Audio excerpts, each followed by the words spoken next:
பொங்கல் திருநாள். பொங்கல் திருநாள்னால் இது ஏதோ அறுவடை திருநாள் அப்படின்னு சொல்லுவோம். அதாவது வருஷம் பூரா நாம் பாடுபட்டு அதனுடைய பலனை அனுபவிக்கிற நாள் அப்படிங்கிறது நாம் சொல்லிகிட்டு இருக்கிறது. இது முக்கியமாக இது ஒரு நன்றி அறிவிப்பு நாள் அப்படின்னு சொல்லுவாங்க. இன்றைக்கி நிறைய நன்றி அறிவிப்பு கூட்டம்லாம் நடந்துக்கிட்டு இருக்குல்ல, அது மாதிரி விவசாயிகள் நடத்துகிற ஒரு நன்றி அறிவிப்பு விழா இது. யாருக்கு நன்றி சொல்கிறாங்கன்னா ஆதவனுக்கு. அதாவது சூரியன் இல்லைன்னா விவசாயம் இல்லை. அதனால் ஆதவனுக்கு நன்றி செலுத்துகிற நாளாக இந்த பொங்கல் திருநாளை நாம் கொண்டாடுறோம். அதாவது இந்த பொங்கலில் விவசாயிகள்கிட்டேருந்து நிறைய பண்புகளை நாம் தெரிஞ்சுக்க வேண்டிய நாள் இது. விவசாயிகள் அவங்க விவசாயம் முன்னேறி இருக்கிற அளவுக்கு விவசாயிகளுடைய வாழ்க்கை தரம் முன்னேறலை. அந்த அளவுக்கு அவர்கள் நாட்டுக்காக உழைச்சிக்கிட்டு இருக்கிறாங்க. அந்த காலத்துலேயே அதை பற்றி ஒரு கதை சொல்கிறது உண்டு. ஒரு வயசான ஆள் நிலத்தில் ஏறு உழுதுகிட்டு இருந்தாராம். கிழிஞ்சு போன ஒரு சின்ன துண்டை தான் இடுப்பில் கட்டியிருந்தாராம். தலையில் ஒரு கந்தலை சுற்றி இருந்தார். உடம்பு பூரா சேரு, ரொம்ப ஏழை. ஏறு ஓட்டிகிட்டு இருக்கிறவர் வேறு எப்படி இருப்பார்? இருந்தாலும் அந்த ஆள் ரொம்ப ஜாலியாக பாட்டு பாடிக்கிட்டே ஏறு உழுதுகிட்டு இருந்தாராம். உடம்புல தான் அவர் ஏழையை தவிர மனசில் ஒரு ஏழையாக தெரியல. அந்த சமயத்தில் அந்த நாட்டு ராஜா அந்த பக்கமாக குதிரை மேலே வந்தாராம். வேட்டைக்கு போயிட்டு பரிவாரங்களோடு திரும்பி வந்துக்கிட்டு இருக்கிறார். ரொம்ப செல்வ செழிப்பில் இருக்கிற ராஜா அவர் இந்த வயசான விவசாயியை பார்த்துருக்கார். இந்த ஆள் ரொம்பவும் ஏழைங்கிறது அவர் பார்த்தாவே பளிச்சுன்னு தெரியுது. கட்டிக்கிறதுக்கு நல்ல துணி இல்லை, உடம்போ இழைச்சி போயிருக்குது, வயிறு முதுகில் போய் ஒட்டிகிட்டு இருக்கு, கண்ணு குழி விழுந்து போயிருக்குது. ஆனாலும் முகத்தை பார்த்தா சந்தோஷமாக இருக்கிற மாதிரி இருக்குது. இவ்வளோ உற்சாகமாக பாடிக்கிட்டு இருக்கிறாரே அப்படின்னு ஆச்சரியமாக நினச்சி பார்த்தார் அந்த ராஜா. சரி, அவர்கிட்ட கொஞ்சம் பேச்சு கொடுத்து பார்க்கலாம் அப்படின்னு முடிவு பண்ணார். ஐயா பெரியவரே, இப்படி கொஞ்சம் வர முடியுமான்னாராம். பொழுது போகிறதுக்குள்ளே நான் இந்த வயல் பூரா உழவு ஓட்டி ஆகணும், அதனால் பேசுகிறதுக்கு நேரம் இல்லை அப்படின்னாராம் அந்த பெரியவர். என்ன அவ்வளவு அவசரமாக? மீதி இருந்தால் நாளைக்கு உழுதக்கூடாதா? அது சரி, உனக்கு எத்தனை ஏக்கர் நிலம் இருக்குது அப்படின்னு விசாரிச்சிருக்கார் ராஜா. எனக்குன்னு சொந்தமாக உள்ளங்கை அளவு கூட நிலம் கிடையாது. இது எங்கள் முதலாளியோட நிலம். இதை பூராவும் உழுது முடித்தா தான் அவர் கூலி கொடுப்பார். நான் கூலிக்கு உழுதுகிட்டு இருக்கிறேன். உங்ககிட்ட பேசிக்கிட்டு இருந்தால் அவருக்கு துரோகம் பண்ணது மாதிரி ஆகிடும் அப்படின்னாராம். ராஜா குதிரையை விட்டு கீழே இறங்கினார். வரப்பில் நடந்து அந்த பெரியவர்கிட்டே போனாராம். சரி, ஒரு நாள் பூரா உழுதா உனக்கு எவ்வளவு கூலின்னு கேட்டிருக்கார். 8 அணா கூலி கிடைக்கும்னாராம் அவர். இது ரொம்ப காலத்துக்கு முன்னாடி நடந்த ஒரு சம்பவங்கிறதுனால அப்போ 8 அணா கூலிங்கிறது ரொம்ப பெருசு. இருந்தாலும் அதுவும் அந்த ராஜாவுக்கு பெரிய கூலியாக தெரியல. இவ்வளவு தானா, இதை வச்சுக்கிட்டு நீ எப்படி காலம் தள்ளுற அப்படின்னாராம். ஒன்றும் கவலை இல்லை அப்படின்னாராம் அவர். ராஜாவுக்கு ரொம்ப ஆச்சரியமாக போச்சு. 8 அணா கூலி வாங்குகிற இந்த ஆள் கவலை இல்லாமல் இருக்கிறார், ஏராளமான வசதியோடு இருக்கிறன்னா கவலை இல்லாமல் வாழ முடியலையே அப்படின்னு நினச்சி பார்த்துருக்கார். அது சரி, 8 அணாவில் எப்படி குடும்பம் நடத்துகிற அப்படின்னு கேட்டாராம். எனக்கு கிடைக்கிற 8 அணாவில் 2 அணா குடும்பத்துக்கு செலவழிக்கிறேன், 2 அணா பழைய கடனுக்கு கொடுக்குறேன், 2 அணா தர்மம் செய்கிறேன், 2 அணா வட்டிக்கு கொடுக்குறேன், ஒரு குறையும் இல்லைன்னாராம். ராஜாவுக்கு ஒன்றும் புரியல. எனக்கு ஒன்றும் புரியலேன்னு இருக்கார். ஐயா, எனக்கும் என் மனைவிக்கும் 2 அணா செலவாகுது. வயசான அம்மா அப்பா இருக்கிறாங்க, சின்ன வயசில் என்னை காப்பாற்றினவங்க அவங்க. அந்த கடனுக்கு 2 அணா செலவாகுது, அது பழைய கடன். என் தங்கச்சி ஒருத்தி ஆதரவு இல்லாத நிலைமையில் தன்னுடைய மகனோட என் வீட்டில் இருக்கிறா. அவளுக்கும் அவள் மகனுக்கும் 2 அணா செலவு பண்ணுறேன், அது தர்மம். எனக்கு 2 பிள்ளைங்க இருக்கிறாங்க, அவங்களுக்கு 2 அணா செலவு பண்ணுறேன், அது வட்டிக்கு கொடுக்கறது மாதிரி. பிற்காலத்தில் அவங்க எங்களை காப்பாற்றுவாங்க. அந்த வகையில் நான் திருப்தியோடு வாழ்ந்துக்கிட்டு இருக்கிறேன் அப்படின்னாராம். ராஜாவுக்கு அர்த்தம் புரிய ஆரம்பிச்சுதான். அந்த பெரிய நிலத்தை விலை கொடுத்து வாங்கி அந்த பெரியவருக்கே தானமாக கொடுத்துட்டாராம். இப்போ உழுதவருக்கே நிலம் சொந்தமாகிட்டுது. அன்னையிலேருந்து அரசனுக்கும் ஆறுதல் கிடைச்சிதான். இப்படி ஒரு கதை சொல்லுவாங்க. 8 அணா வருமானத்தை வச்சுக்கிட்டு எப்படி காலத்தை தள்ளுறதுன்னு சொல்கிறதுக்காக இந்த கதையை சொல்கிறதாக யாரும் தப்பாக நினச்சிக்கக்கூடாது. கிடைக்கிறத எப்படி பங்கு போடுறார், எப்படி திருப்தியாக வாழறார் அப்படிங்கிறது தான் முக்கியம். அது மாதிரி இன்றைக்கு இந்த பொங்கல் திருநாளில் உழவர்கள் மனசு மகிழ்ச்சியாக இருந்ததுன்னா அது எல்லாரும் மகிழ்ச்சியாக இருக்கிறது மாதிரி அர்த்தம். அதனால் அவர்கள்ட்டேருந்து நாம் பாடம் கற்றுக்கணும். சில உழவர்கள் தங்கள் நிலத்தில் விளையிறத தாங்கள் சாப்பிட மாட்டாங்க. அடுத்தவங்கள்ட்ட விற்றுட்டு சந்தையில் போய் வேறு அரிசி வாங்கிட்டு வந்து தான் இவங்க சாப்பிடுவாங்க.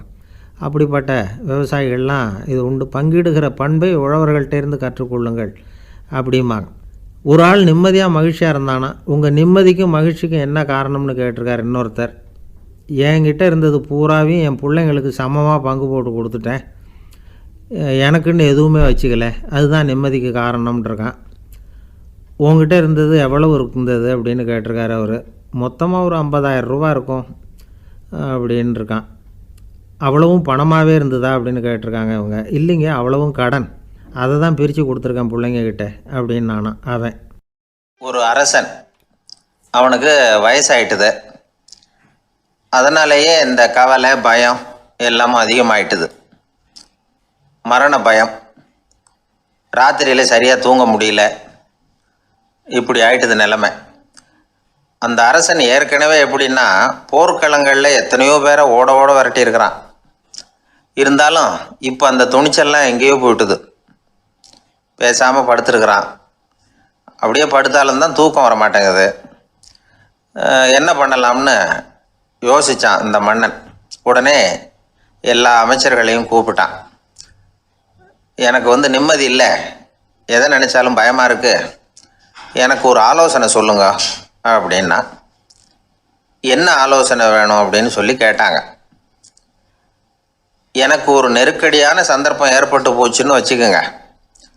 அந்த நேரத்தில் நீங்கள் யாருமே என் பக்கத்தில் இல்லை ஆலோசனை சொல்கிறதுக்கு அப்படின்னா, அந்த சமயத்தில் எனக்கு உபயோகப்படுற மாதிரி ஒரு வாசகம், பொன்மொழி ஏதாவது சொல்லுங்கள். அதை நான் என்னுடைய வைர மோதிரத்துக்கு அடியில் பதிச்சு வச்சுக்கிறேன் அப்படின்னார். தேவைப்படுறப்போ உதவும் அப்படிங்கிறதுனால. அவர் போட்டிருந்த மோதிரமும் அதுக்கு தகுந்த மாதிரியே திறந்து மூடுறது மாதிரி அமைஞ்சிருந்தது. ஏதாவது வாசகம் எழுதுனா உள்ற வச்சுக்கலாம், அதுக்கான வசதி அதில் இருந்தது. அமைச்சர்கள்லாம் யோசனை பண்ணாங்க. இது மாதிரி ராஜா கேட்குறாரு, என்ன வாசகம், அதாவது பொன்மொழி சொல்லலாம் அப்படின்னு எல்லோரும் யோசனை பண்ணாங்க. ஒருத்தருக்குமே சரியாக தோணலை, ஒரே குழப்பமாக இருந்தது. ஏன்னா நெருக்கடியான சமயத்தில் உபயோகப்படுறது மாதிரி ஒரு பொன்மொழி வேணும்னு சொல்லியிருக்கிறார். அப்படி இப்படி யோசித்து பார்த்தா ஒன்றுமே தோணலை. எல்லாரும் குழம்பிக்கிட்டு இருந்த நேரத்தில் ஒரு பெரியவர் அந்த பக்கமாக வந்தார். அவர் சொன்னார், நான் வேணும்னா அதுக்கு பொருத்தமாக ஒரு வாக்கியம் சொல்கிறேன், ஆனால் ஒரு நிபந்தனை. அதை யாரும் ரொம்ப ஆர்வம் காரணமாக அவசரப்பட்டு படிச்சிடக்கூடாது. அதை ரகசியமாக அந்த மோதிரத்துக்குள்ளே எழுதி வச்சுக்கணும். எப்போவாவது இக்கட்டில் மாட்டிக்கிற சமயத்தில் மட்டும் வேறு வழியே இல்லை அப்படிங்கிற நிலைமையில் மட்டும்தான் அதை திறந்து பார்க்கணும். அப்படி நீங்கள் இருக்கிறதா இருந்தால் நான் அதை சொல்கிறேன் அப்படின்னார் அந்த பெரியவர். சரின்னு ஒத்துக்கிட்டாங்க எல்லாரும். அதே மாதிரி அவர் ஒரு வாக்கியத்தை சொன்னார்.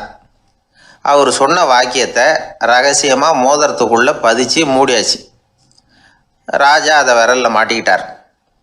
கொஞ்ச நாள் ஆச்சு. அந்த ராஜாவுக்கு ஒரு சோதனை வந்தது.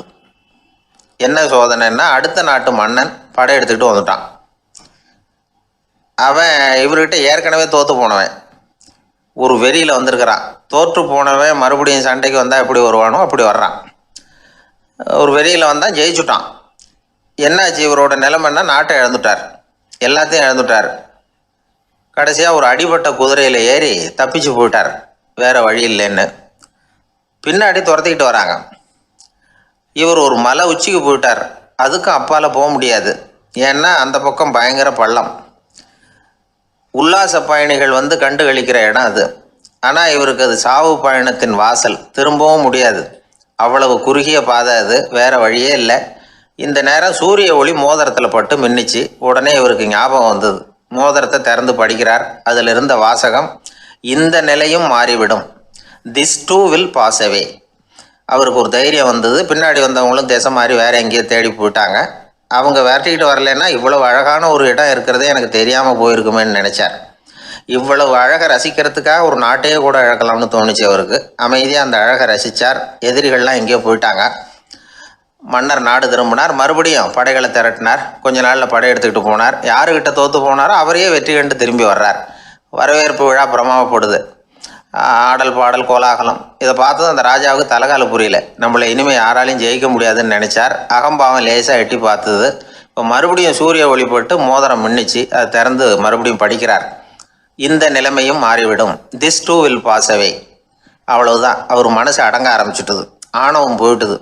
இதிலேருந்து நாம் தெரிஞ்சுக்க வேண்டியது என்னென்னா, எந்த சூழ்நிலையிலையும் நாம் கவலைப்பட வேண்டியதில்லை. ஏன்னா இங்கே எதுவுமே நிரந்தரம் இல்லை. அந்த ராஜா மாதிரியே நம்ம ஆள் ஒருத்தன் ஒரு மோதிரம் போட்டிருந்தான், அதுக்குள்ளே அவன் எழுதி வச்சுருந்த வாசகம் எதுக்கும் கவலைப்படாதே அப்படிங்கிறது தான். ஒரு நாள் பயங்கரமான கவலையோடு உட்காந்துருந்தான். பக்கத்தில் இருந்தவங்க சொன்னாங்க, இது மாதிரி சந்தர்ப்பத்தில் தான் நீ உன் மோதிரத்தை திறந்து பார்க்கணும்னாங்க. இவனுக்கு கவலையோடு எரிச்சலும் சேர்ந்துக்கிட்டது. அது எப்படி முடியும், இப்போ திருட்டு போனது என்னோட அந்த மோதிரம் தானே அப்படின்னு சொல்லிவிட்டு தலையில் கை வச்சுட்டு உட்காந்துட்டான். இப்படிலாம் சொல்கிறது உண்டு. இருந்தாலும் நாம் எந்த சூழ்நிலையிலையும் கவலைப்பட வேண்டியதில்லை அப்படிங்கிற உண்மையை புரிஞ்சுக்கணும். அப்படி கவலையை வெல்றதுக்கான வழி தெரிஞ்சுட்டதுன்னா வாழ்க்கையில் வெற்றி நிச்சயம். குடும்பத்தில் ஒருத்தர் அனுசரிப்பு தன்மைங்கிறது ரொம்ப அவசியம். கணவன் மனைவின்னா அனுசரித்து போகணும்னு சொல்லுவாங்க. அதாவது ஒரு கணவன் அதுக்காக தான் அந்த காலத்துலலாம் ஒரு வீட்டுக்கு மாப்பிள்ளை தேடுறதுங்கிறது ஒரு பெரிய குடும்பத்தை நிர்வகிக்கிற அளவுக்கு ஒரு கணவனாக வரக்கூடிய எப்படி இருக்கணும் அப்படின்னா, அந்த காலத்தில் புலி வேட்டைக்கு போகணும். ஒரு பொண்ணுக்கு மாப்பிள்ளை தேடுறதுன்னா நம்ம தமிழ் பழக்கம் என்னென்னா, காட்டுக்கு போய் ஒரு புலியை வேட்டையாடிட்டு வரணும். அந்த புலி பல்லு அல்லது நகத்தை கொண்டுட்டு வரணும் அந்த இளைஞன். அதை வீட்டில் கொடுப்பான். அதை தான் கட்டி அதை இதாக கட்டுவாங்க, மாலையாக போடுவாங்க, தாலியாக கட்டுவாங்க. அதாவது வீரம் இருக்கா பையனுக்குன்னு பார்ப்பாங்க. ஒரு பொண்ணு வேணும்னா நீ முதல்ல வீட்டுக்கு பொண்ணு கேட்க போகக்கூடாது, காட்டுக்கு போகணும். போய் புலியை கொண்டு வா, அதுக்கப்புறம் தான் உனக்கு பொண்ணு அப்படின்னு சொல்லுவாங்க. இப்போவெல்லாம் ஏன் போகிறது இல்லைன்னா, இப்போலாம் ஒருத்தனை காட்டுக்கு போய் புலிப்பல் கொண்டு வான்னா புலி தான் மாப்பிள்ளையாக வரும். அதனால தான் இப்போ போகிறதில்ல யாரும் காட்டுக்கு. அப்போ பெண்களும் ரொம்ப வீரமாக இருந்தாங்க. பெண்கள் மூலம் அந்த காலத்தில் எப்படின்னா, முறத்தாலேயே புலியை துரத்துவாங்களாம். நம்ம பழைய பாட்டிலெல்லாம் பார்த்துருப்பீங்க, முறத்தால் புலியை விரட்டினாங்கன்னு வரும் பழைய பாட்டை. அந்த அளவுக்கு பெண்களுக்கு வீரம். இப்போ கல்யாணம் ஆகி இந்த காலத்தில் ஒரு கணவனை விரட்டிட்டு வந்தாங்களாம் முறத்தை எடுத்துக்கிட்டு. ஒரு மனைவி அவன் பயந்துட்டு வெளில ஓடி வரான். பின்னாடி முறத்தை எடுத்துகிட்டு அந்த அம்மா ஓடி வருது. இவனை தனியாக பிடிச்சி கொண்டு போய், என்னப்பா இந்த மனைவிட்டு இப்படி பயந்து ஓடி வரையே, முறத்தால் துரத்துறா இப்படி வரையே அப்படின்னு தான் அவன் அப்படியே தடுமாறிட்டு, அதெல்லாம் ஒன்றும் இல்லை, அவன் என்னை புலியாக நினைக்கிறா அப்படின்னு ஒரு பெருமையாக சொல்லிட்டானான். அந்த காலத்தில் புலியை தான் முறத்தால் விரட்டினாங்க, இப்போ புருஷனை விரட்டுறாங்க அப்படின்னு சொல்லி. அப்படி அந்த காலத்தில் கணவனுக்கு ஒரு குடும்பத்தை நிர்வகிக்கிற திறமை இருக்கா, உடல் வலிமை தான் முக்கியம். இப்போ கூட மதுரை பக்கத்தில் ஐயாவுக்கு தெரியும், அந்த இளவட்டக்கல்லுன்னு ஒரு ஊர் எல்லையில் கிடக்கும். ஊர் எல்லையில் ஒரு பெரிய கல் கிடக்கும். அந்த ஊருக்கு பொண்ணு கேட்க போகிறவங்க அந்த கல்லை தலைக்கு மேலே தூக்கி காட்டணும். அப்படியே தூக்கி தலைக்கு மேலே வசதி கீழே போடணும். அந்த வலு இருந்தால் தான் நீங்கள் அந்த ஊருக்குள்ளேயே போகலாம், பொண்ணு கேட்குறதுக்கு போகலாம். இல்லைன்னா நீ திரும்பி போக வேண்டியதான். அந்த வலிமை இருக்கா மாப்பிள்ளைன்னு பார்க்குறாங்க. இளவட்டக்கல்லுன்னு பேர். அப்போ என்ன பண்ணாங்கன்னா, ஒரு 1000 வருஷத்துக்கு முன்னாடி அந்த கல்லை தலைக்கு மேலே தூக்கி கீழே போடுவாங்களாம். ஒரு 500 வருஷத்துக்கு முன்னாடி அப்படி கொஞ்சம் தூரம் இடுப்பு அளவுக்கு தூக்கி கீழே போட்டுக்கிட்டு இருந்துருக்குறாங்க. அதுக்கப்புறம் ஒரு 100 வருஷத்துக்கு முன்னாடியெல்லாம் அப்படி முழங்கால் அளவுக்கு அப்படி தூக்கி போட்டால் போகிறோம்னு வச்சுருந்தாங்களாம். இப்போ நான் அந்த ஊருக்கு என் கூட பழனிசாமின்னு ஒருத்தர் இருக்கார். அவர் போய், உனக்கு எப்படிப்பா இந்த ஊரில் கல்யாணம் ஆச்சு அப்படின்னா, இப்போலாம் நாங்கள் தொட்டு கும்பிட்டா போகிறோம், அதை அசைக்கிறது கூட இல்லை. அப்படி ஆகிட்டுது. ஒரு குடும்பத்தை கணவனாக வரப்போகிறவனுக்கான தகுதி அந்த காலத்தில் அப்படி இருந்துதான். அப்படி கணவன் தேர்ந்தெடுக்கிறது, குடும்ப தலைவனை தேர்ந்தெடுக்கிறது ஒரு பெரிய காரியம். ஒரு பெரிய செல்வந்தர் போட்டி வச்சாராம். ஒரு நீச்சல் குளம், அதில் யார் வேணாலும் குதித்து அந்த பக்கம் போய் கரையேறலாம். அந்த நீச்சல் குளத்தில் விஷப்பாம்புலாம் கிடக்கு. யார் துணிஞ்சி அந்த விஷப்பாம்பு இருக்கிற குளத்தில் குதித்து அந்த பக்கம் போய் கரையேறானோ அவனுக்கு ஒரு 100 ஏக்கர் நிலம் கொடுப்பேன். அது வேண்டான்னா ஒரு 1000 ஆடு கொடுப்பேன். அதுவும் வேண்டான்னா என் பொண்ணை கொடுப்பேன் அப்படின்னு போட்டி வச்சார். அதான் மாப்பிள்ளையை தேர்ந்தெடுக்கிறதுக்கு அவர் ஒரு வழி, நீச்சல் குளத்தில் குதித்து கரையேறணும்.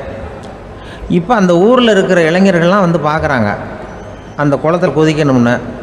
ஆனால் குளத்தில் ஒரு விஷப்பாம்புலாம் கிடக்கு. இது என்ன பண்ணுறதுன்னு பார்த்தா யாருமே குதிக்கிறதுக்கு தைரியம் வரல. திடீர்னு ஒருத்தன் துணிஞ்சு குதித்தான். படப்படப்படன்னு அடிச்சுட்டு போய் அந்த பக்கம் கரையேறிட்டான்.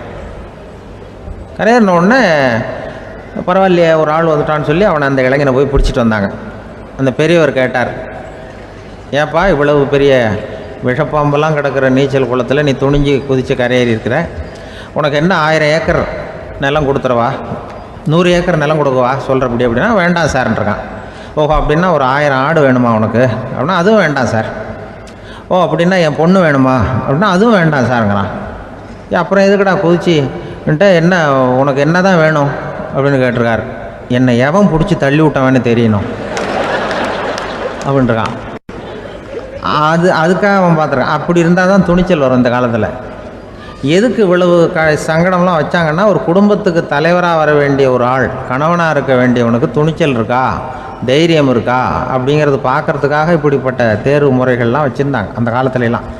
இப்போலாம் கல்யாணம் பண்ணுறது ஆளுக்கு நேரில் பார்க்காமலே கூட கல்யாணம் நடக்குது இன்டர்நெட்டில். இப்போ சர்டிஃபிகேட் கேட்குறாங்க, நோய் நொடி இல்லாமல் இருக்காரா பார். காட்டுக்கெலாம் போக வேண்டாம், நேராக ஆஸ்பத்திரிக்கு போய் ஒரு சர்டிஃபிகேட் வாங்கிட்டு வா, உனக்கு ஒன்றும் வியாதி இல்லைன்னு ப்ரூவ் பண்ணு, அதுக்கப்புறம் பார்த்துக்கலாம், மற்றதை பேசுவோம் அப்படின்னு சொல்லி அப்படி இருக்குது நிலைமை. அதனால் குடும்பத்தில் அந்த கணவனாக இருக்கிற வேண்டியவனுக்கு பொறுப்பு அதிகம். ஏன்னா எல்லாத்தையும் அனுசரித்து போக வேண்டியதாக வந்தான். ஒரு 600 வருஷத்துக்கு முன்னாடி மனுஷனுக்கு எவ்வளோ நெருக்கடி இருந்ததோ அதுபோல் 40 பங்கு இப்போ அதிகமாகிட்டு தான் கண்டுபிடிச்சி சொல்லியிருக்கிறாங்க. அவ்வளவு நெருக்கடிக்கு மத்தியில் நாம் வாழ்ந்துக்கிட்டு இருக்கிறோம். ஒரு 600 வருஷத்துக்கு முன்னாடி என் தலையில் 1 கிலோ வச்சுக்கிட்டு நின்னேன்னு வைங்க, இப்போ 40 கிலோ வச்சுக்கிட்டு நிற்கிறேன். அப்படி ஒவ்வொரு மனுஷனுக்கும் வாழ்க்கையில் நெருக்கடி அதிகமாக போச்சு. இப்போ இந்த நெருக்கடியில் முன்னாடிலாம் யாரோ ஒருத்தர் தான் தியானம் பண்ணுவாங்க. தியானம்னா ஒருத்தர் 2 பேர் காட்டுக்கு போய் தியானம் பண்ணிகிட்டு இருப்பாங்க 600 வருஷத்துக்கு முன்னாடி. இப்போ வீட்டுக்கு வீடு தியானம் நடக்குது. ஏன்னா அந்தளவுக்கு வாழ்க்கையில் ஒரு நிம்மதி வேணும் அப்படின்னு சொல்லி பண்ணிட்டாங்க. அதுக்கு தான் இயற்கை கொடுத்துருக்கிற ஒரு இயற்கையான வைத்தியம்தான் சிரிப்புங்கிறது. இதை பற்றி பெரியவங்கள்லாம் இப்போ ஆராய்ச்சி பண்ணிகிட்டு இருக்கிறாங்க. சிரிப்புங்கிறது நாம் பிறந்து ஒரு 6 மாதத்தில் தான் முதல் தடவையாக விவரமாக சிரிக்க ஆரம்பிக்கிறோமா. நாம் பிறந்து 6 மாதத்துக்கு, அதாவது முதல் தடவை சிரிக்க ஆரம்பிக்கிறது ஒரு 6ஆவது வாரம், 1.5 மாதத்தில் தான் குழந்தை விவரமாக சிரிக்க ஆரம்பிக்குது. அப்புறம் அப்படியே சிரிக்க ஆரம்பிக்கிறோமா. அதையெல்லாம் இப்போ கணக்கு எடுத்துருக்குறாங்க. ஒரு குழந்தை ஒரு நாளைக்கு 200 தடவை சிரிக்குதான் ஒரு குழந்தை. பெரியவங்கள்லாம் 15 தடவை சிரிக்கிறாங்களாம். 200 தடவை சிரிச்சுக்கிட்டு இருந்த நாம் அப்படியே குறைஞ்சி 15 ஆகிட்டு. அதனால தான் இருதய நோயெல்லாம் வருது, ஹார்ட் அட்டாக்லாம் வருதுன்னு கண்டுபிடிச்சிருக்கிறாங்க. 200 சிரிப்புக்கு அது இயல்புத்தன்மை, மனுஷனுடைய இயல்புத்தன்மை சிரிக்கிறது. அதுக்கு ஜோக்கே தேவைப்படாது. ஆனால் இப்போ காலங்காலமாக நாம் என்ன போதிக்கப்பட்டு வந்திருக்கிறோம்னா, சிரிப்புங்கிறது ஒரு பாவமான செயல். ஒரு முதலாளிக்கு முன்னாடி தொழிலாளி சிரித்தா மரியாதை குறைச்சல், ஒரு கணவனுக்கு முன்னாடி மனைவி சிரித்தா மரியாதை குறைச்சல், அது மாதிரி ஒரு வாத்தியாருக்கு முன்னாடி பையன் சிரித்தா மரியாதை குறைச்சல், ஒரு ஆஃபீஸருக்கு முன்னாடி பியூனு சிரித்தா மரியாதை குறைச்சல், இப்படின்னு சொல்லி சிரிப்புங்கிறது ஏதோ மரியாதை குறைவான செயல்னு காலங்காலமாக நாம் போதிக்கப்பட்டு வந்திருக்கிறோம். இப்போ மரபு ரீதியாகவே அந்த சிரிப்பு நம்மகிட்ட சிறைப்பட்டு தான், அடங்கி போச்சு. அந்த சிறைப்பட்டு இருக்கிற சிரிப்பை வெளியில் கொண்டு வர்றதுக்கு தான் ஜோக்குன்னு ஒரு சாவியை போட வேண்டியிருக்கு. வேறு இந்த ஜோக்குக்கும் சிரிப்புக்கும் சம்மந்தம் இல்லை. அதை ஏற்கனவே இருக்கிறத வெளில கொண்டு வரதுக்கு ஒரு சாவி மாதிரி உபயோகப்படுதுன்னு இப்போ அதை பற்றி ஆராய்ச்சி பண்ணுறவங்களாம் சொல்கிறாங்க. ஏன்னா சிரிப்புக்கு ஜோக்கு தேவைப்படாது. இப்போ ஒரு குழந்தை தொட்டிலில் படுத்துருக்குன்னு வைங்களேன், குழந்தை தொட்டிலில் இருக்குது, அது முகத்துக்கிட்ட போய் ஒரு கிளுகிழுப்பை ஆட்டுங்க சிரிக்கும். அந்த கிளுகிழுப்பை சத்தமே சிரிக்க வைக்கிறதுல அதுதான் மனுஷனுடைய இயல்புத்தன்மை. அது என்ன ஜோக்காது? சத்தம். ஒரு கிளுகிழுப்பையை கொண்டு போய் குழந்தை முகத்துக்கிட்ட ஆட்டினா சிரிக்குதே, அதுதான் இயல்புத்தன்மை. அதே கிளுகிழுப்பையை ஒரு தாத்தா மூஞ்சிக்கிட்ட ஆட்டுங்க, கோவம் வந்துடும், அடிக்க வருவார். என்னடா விளையாட்டு இது அப்படிம்பார். ஏன்னா அவர் சிரிச்சுக்கிட்டு இருந்தவர், அப்படி இருந்தவர் ஒரு காலத்தில். ஒரு கிளுகிழுப்பைக்கு சிரித்தவர் ஒரு காலத்தில் இப்போ கோவப்படுறாருன்னா அந்த அளவுக்கு நம்ம மாறி போயிட்டே வந்துக்கிட்டு இருக்கிறோம். அதனால் அந்த இயல்புத்தன்மை மாறாமல் இருக்கணுங்கிறது ரொம்ப முக்கியம். அதுக்காக எல்லோரையும் குழந்தையாக்க முடியாது. மனுஷன் எல்லோரும் இனிமேல் வயசுங்கிறது கூட ஆகிட்டே தான் இருக்கும். அதுக்காக குறைச்சிக்கிட்டே போக முடியாது. அதுக்கு யாராவது மருந்து கண்டுபிடிச்சா தான் உண்டு. ஆனால் ஒருத்தர் மருந்து கண்டுபிடிச்சாராம், சொல்லுவாங்க.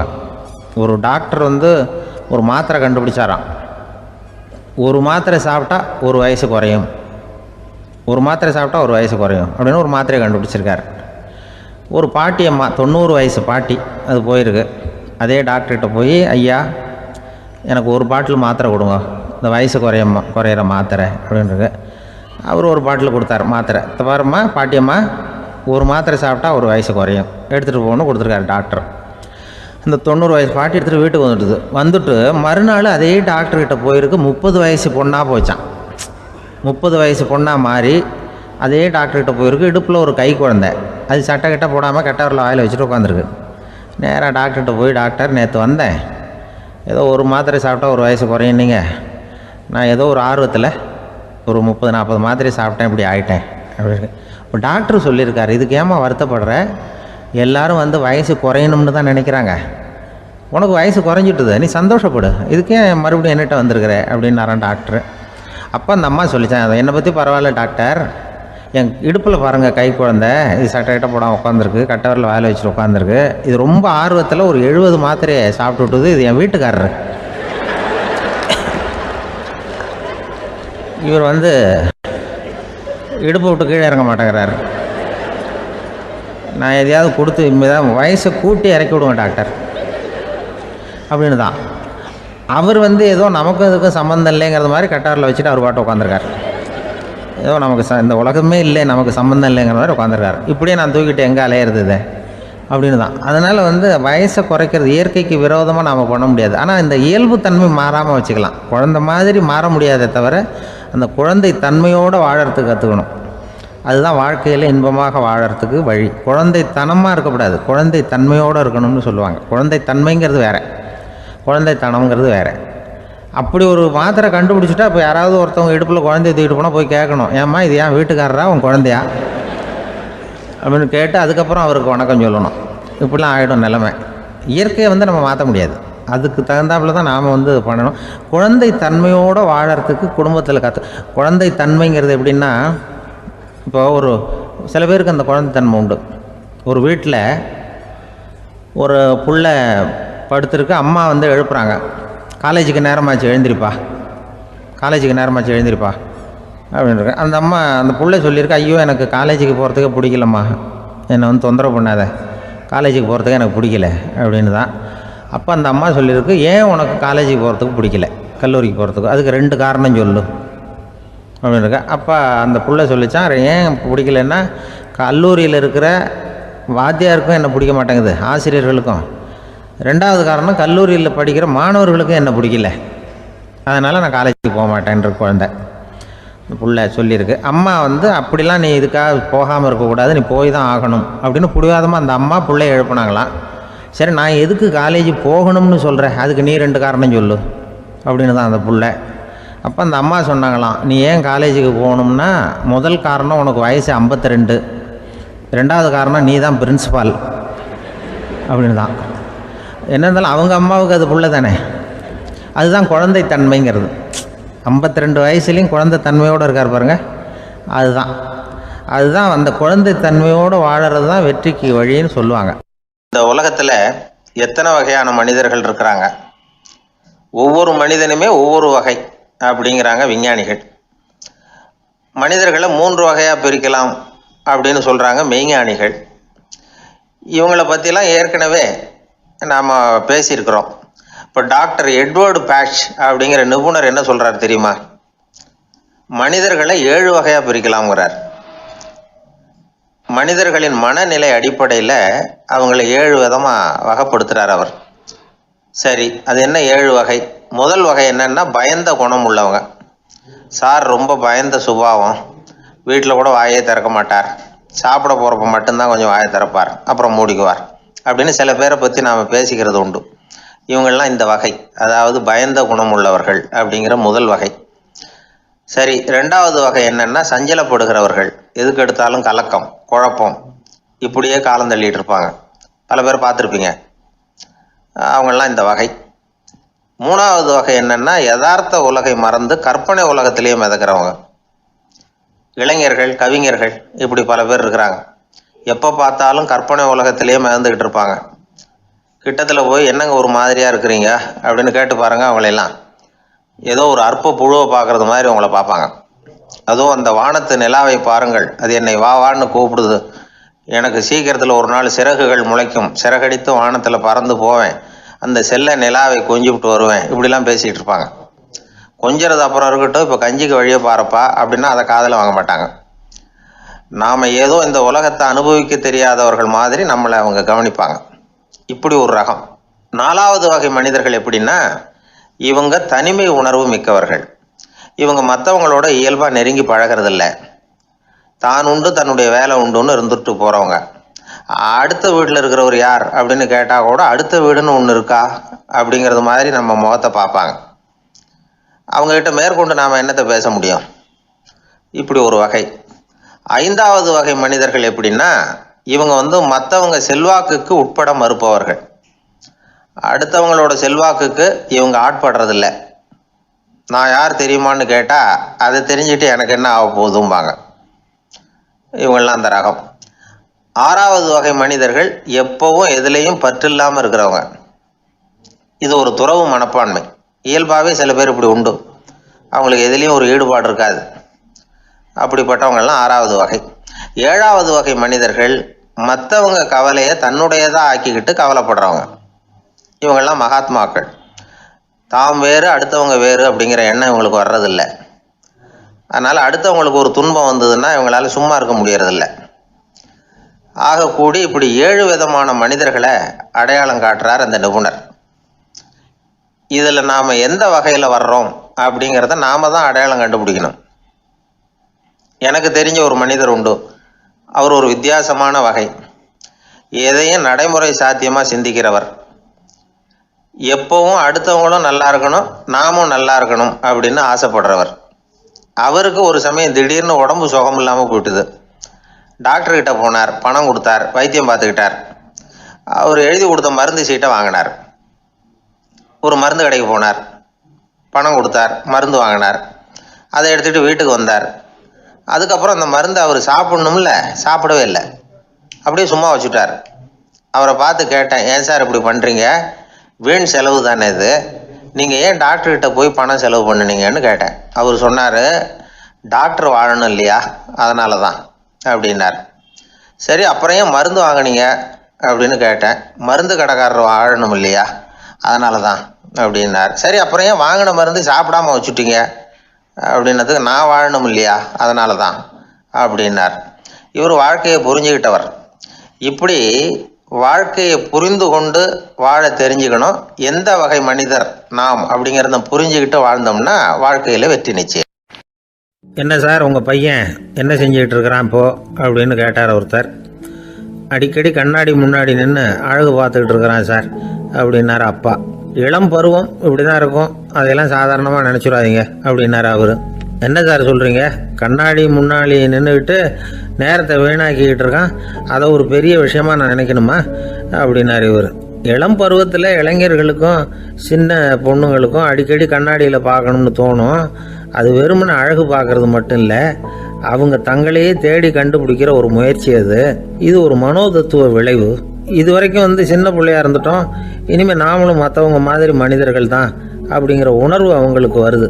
தங்களோட முகம் எப்படி இருக்குது, அழகு எப்படி இருக்குது, உடம்பு நேரம் எப்படி இருக்குது, முடி எப்படி இருக்குது அப்படிங்கிறதையெல்லாம் கண்டுபிடிக்கிறாங்க. அதுக்கப்புறம் இன்னொரு ஆணோ பொண்ணோ தன்னை கவனிக்கணும் அப்படின்னு நினைக்கிறாங்க. இதெல்லாம் மனோதத்துவ உண்மைகள், இதெல்லாம் இயற்கை. இதை பார்த்துட்டு பெற்றவங்க பிள்ளைங்க கெட்டு போட்டாங்க அப்படின்னு நினைக்கக்கூடாது, அவங்கள திட்டிக்கிட்டே இருக்கக்கூடாது. இன்றைக்கி பல குடும்பங்களில் இதுதான் நடந்துக்கிட்டு இருக்குது. மனுஷ வாழ்க்கையிலேயே இப்படியும் இல்லாத அப்படியும் இல்லாத ஒரு பருவம் இளம் பருவம். 13லேருந்து 19 வயசுக்கு உட்பட்ட ஆண்கள் பெண்கள் இந்த வகையை சேர்ந்தவங்க, டீனேஜ் குரூப். இவங்களை சின்னவங்கன்னு நினச்சிட முடியாது, பெரியவங்கன்னு நினச்சிட முடியாது. இவங்க ரொம்ப சென்சிட்டிவ். சமூகம் நினச்சா இவங்களை நல்லவங்களாகவும் ஆக்கலாம், கெட்டவங்களாகவும் ஆக்கலாம். கொஞ்சம் அக்கறை எடுத்துக்கிட்டால் பெரிய பெரிய மேதைகளையும் விஞ்ஞானிகளையும் உருவாக்கலாம். ஆனால் நடக்கிறது என்ன தெரியுமா, அநேகமாக இவங்களை யாருமே சரியாக புரிஞ்சுக்கிறது இல்லை, இவங்களை சரியாக நடத்துறதும் இல்லை. இது வரைக்கும் நாம் சொல்கிறத கேட்டுக்கிட்டு இருந்தான், இப்போல்லாம் அவன் இஷ்டத்துக்கு நடக்க ஆரம்பிச்சுட்டான் அப்படின்னு வருத்தப்படுற பெற்றோர்கள் அதிகம். இது வருத்தப்படுற விஷயம் இல்லை, சந்தோஷப்பட வேண்டிய விஷயம். உங்கள் புள்ள சொந்தமாக யோசிக்க ஆரம்பிக்கிறதும் நடந்துக்க ஆரம்பிக்கிறதும் ஒரு தப்பான விஷயமா? அவன் கடைசி வரைக்கும் உங்கள் பேச்சையே கேட்டுக்கிட்டு இருக்கணுங்கிறது என்ன நியாயம்?